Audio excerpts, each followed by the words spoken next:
Subscribe कीजिए Asif Hindi poet channel को और बेल आइकन का बटन दबाइए दोस्तों, सबसे पहले अच्छी अच्छी कहानियाँ हमारे चैनल पर देखने के लिए। तो चलिए शुरू करते हैं। बेईमान सेठ। किसी गांव में बंटी नाम का एक लड़का रहता था। घर में वह और उसकी माँ केवल दो ही लोग थे। पिता उसके बचपन में ही चल बसे थे। बंटी गरीबी के कारण स्कूल नहीं जा सका। कमाने के लिए वह एक सेठ के यहाँ नौकरी करने लगा। नाम के अनुसार ही वह भोला भाला था। सेठ उसे समय समय पर ठगता रहता था। कम रुपए देता, वह काम ज़्यादा लेता। बंटी दुखी रहता था। किसी तरह उसे पता चला कि उसके गांव में कोई ट्यूशन कक्षा चल रही है। वह पढ़ने जाने लगा। जल्दी ही वह हिसाब लगाने लगा। हज़ारों रुपए का हिसाब वह उंगलियों पर गिनकर लगा लेता। उसने सेठ जी से बदला लेने की सोची। एक दिन उसने सेठ से 100 रुपये उधार मांगे और काम छोड़कर चला गया। काफ़ी दिन तक वह सेठ के पास नहीं आया। सेठ तो था कंजूस। वह 100 रुपये के बारे में सोच कर परेशान रहता। एक दिन रास्ते में बंटी मिला। सेठ ने बंटी से कहा, बंटी, कुछ दिन पहले तुमने मुझसे 100 रुपये उधार लिए थे, वह लौटा दो। बंटी ने आंखें मटकाते हुए कहा, कौन से रुपए सेठ जी? वह तो कब के खर्च हो गए।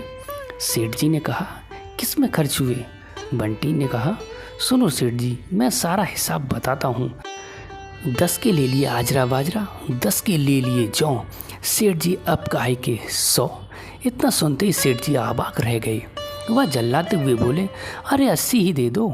बंटी फिर मुस्कुराते हुए बोला, 10 की ले ली लोटा बाल्टी, 10 की ले ली रस्सी। सेठ जी अब काहे के 80। सेठ जी बंसी की बातें सुनकर मन ही मन तिल मिला रहे थे। गुस्से में उनका बुरा हाल था। वह बोले, सेठ 60 ही दे दो। बंटी फिर आंखें मटकाते हुए बोला, सुनो सेठ जी, 10 के ले लिए इस्तर बिस्तर, 10 के ले ली खाट। सेठ जी अब काहे के 60। सेठ जी का बुरा हाल था। वह फिर बोला, बंटी कम से कम मेरे 40 रुपये ही दे दो। बंटी फिर बोला, 10 की ले ली जूता चप्पल, 10 की ले ली पॉलिश। सेठ जी अब काहे के 40। सेठ के पसीने छूट रहा था। वह बोले, कम से कम 20 ही दे दो।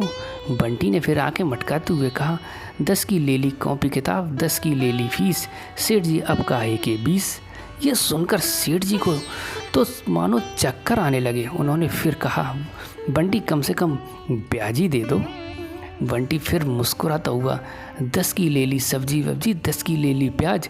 सेठ जी अब काहे का ब्याज। इतना सुनते ही सेठ जी के पैरों तले जमीन खिसक गई। वह धड़ाम से नीचे गिर गए। बंटी ने सेठ को बेईमानी का मजा चखा दिया। सेठ जी अपनी करनी पर पछता रहे थे। दोस्तों, आप कहीं पर भी काम करें या किसी दुकान पर या किसी भी जगह पर, तो आप अपने हिसाब किताब में कभी भूल चूक ना रखें। सही से जोड़ें और सही से अपना ईमानदारी से काम करें। नहीं तो ये दुनिया आपको ठगती रहेगी और लूटती रहेगी। जब तक आप हिसाब किताब सही नहीं रखेंगे दोस्तों, कभी भी आप बेईमानी का पैसा मत कमाना।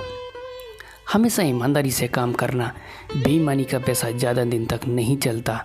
ईमानदारी की कमाई का पैसा ज़िंदगी भर सुकून से बैठकर खाओगे दोस्तों। तो दोस्तों, कैसी लगी हमारी वीडियो हमें कमेंट करके ज़रूर बताएं और वीडियो को दोस्तों अपने यार दोस्तों के साथ शेयर करें और चैनल को दोस्तों सब्सक्राइब ज़रूर करें। तो मिलते हैं इससे भी अगली अच्छी वीडियो में। गुड बाय दोस्तों।